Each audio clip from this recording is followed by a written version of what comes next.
Take you to the state of Utah, where politics are heating up again.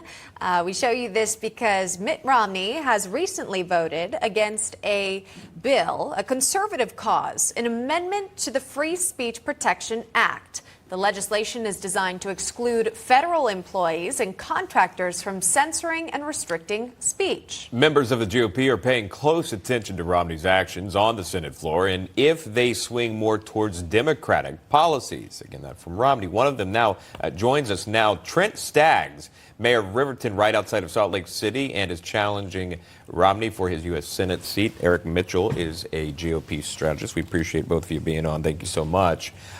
Mayor, if I can start with you, and very basic, why are you the person to represent the constituents there in Utah? Well, because candidly, Massachusetts doesn't need a third senator. We actually need somebody else here in the state of Utah that's going to represent us, going to represent our values. And Mitt Romney, as you just pointed out, has once again demonstrated that he is not representing the rank and file members of the Republican Party, those that elected him into this seat. We've seen time and again that he has promised one thing and actually delivered another. He promised when he ran 5 years ago that he would put us on a path to a balanced budget, that he'd end illegal immigration, he'd stop federal spending and overreach, and he'd appoint conservative justices. That hasn't been his record at all. In fact, he's advocated just for the opposite of those things. Votes with Biden 60% of the time. Enough is enough, I've said, and this is why we're running, and we've built quite a great coalition to go ahead and be a senator from this great state. You know, it's not the biggest surprise that Mitt Romney is not the former president, Donald Trump's biggest fan. In fact, he's spoken out several times against the 45th president, saying donors who are backing someone with a slim chance of winning should seek a commitment from the candidate to drop out and endorse the person with the best chance of defeating Mr. Trump. Our party and our country need a nominee with character, driven by something greater than revenge and ego. Again, that was a Wall Street Journal opinion piece by Utah Senator Mitt Romney. So, Eric, I'll go to you. Based on your understanding of the Utah Republican voter, which candidate is Mitt Romney really in line with sort of how other voters feel? Mitt doesn't follow anything his constituents want, just like the mayor said there. He went one way and votes the other way. When you vote 60% of the time, the way that the Biden administration wants you to vote, that's not standing and going the party line, especially with the border issues. He's time and time again voting against anything to stop our very open borders.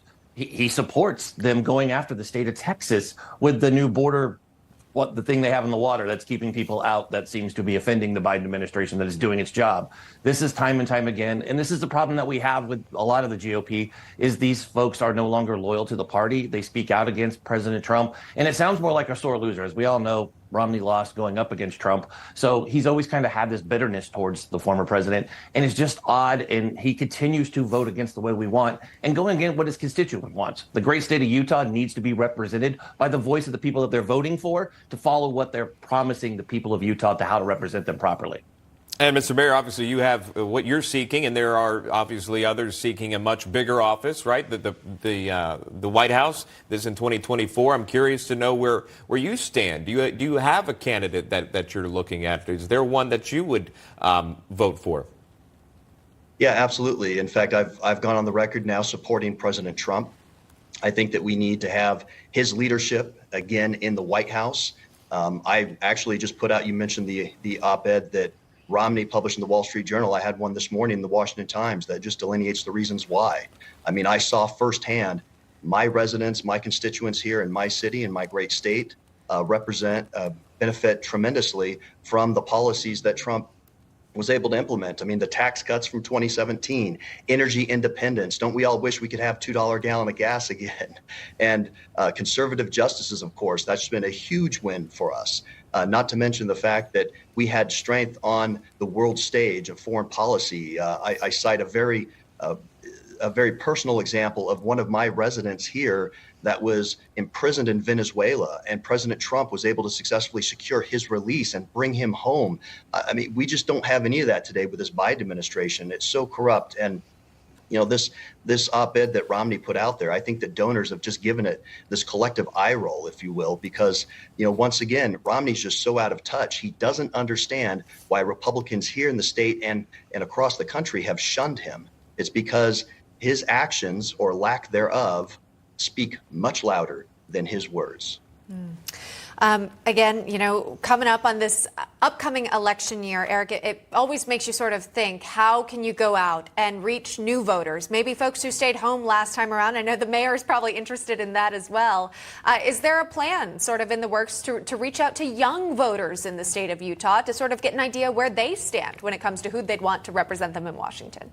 Absolutely. The GOP's whole target is the younger voters, right? And I think we're all seeing that as you look at Mitch McConnell. He was booed over the weekend, and they were chanting for him to retire after he got stuck a week ago. I mean, it's like Jurassic Park when you look at D.C., and we need young blood like the mayor to come in and actually stand for GOP values. And a lot of the younger generations that are conservatives that are out there that feel they don't have a voice, they want this young blood because it's not always what we're looking for at president. Yes, it'd be great to have President Trump come back, but this younger voice wants to be represented locally and at state level, and they need that young blood, and that's what they're looking for. Because right now, when you talk to the youth, and I have them from all the way from 26 to 16 in my house, I can tell you when I ask them the question, they want somebody who's going to represent them and talk about things that they care about and not be out-of-touch billionaires who would rather sit in Massachusetts enjoying all their billions of dollars from their slush funds and out of touch with their constituents. That's what the youth today is doing, and that's what the GOP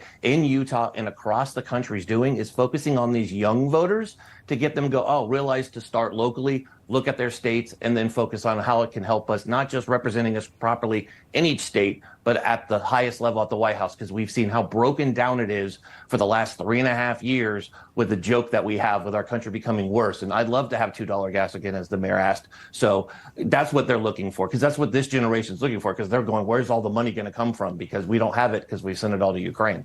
$3.83, that's the average for a gallon of gas, according to AAA right now. So still almost at $4 right now. That's the average. Higher in other states. We appreciate Mayor Trent Staggs, Eric Mitchell. Thank you for your time. Thank you. Thank you. Thank you.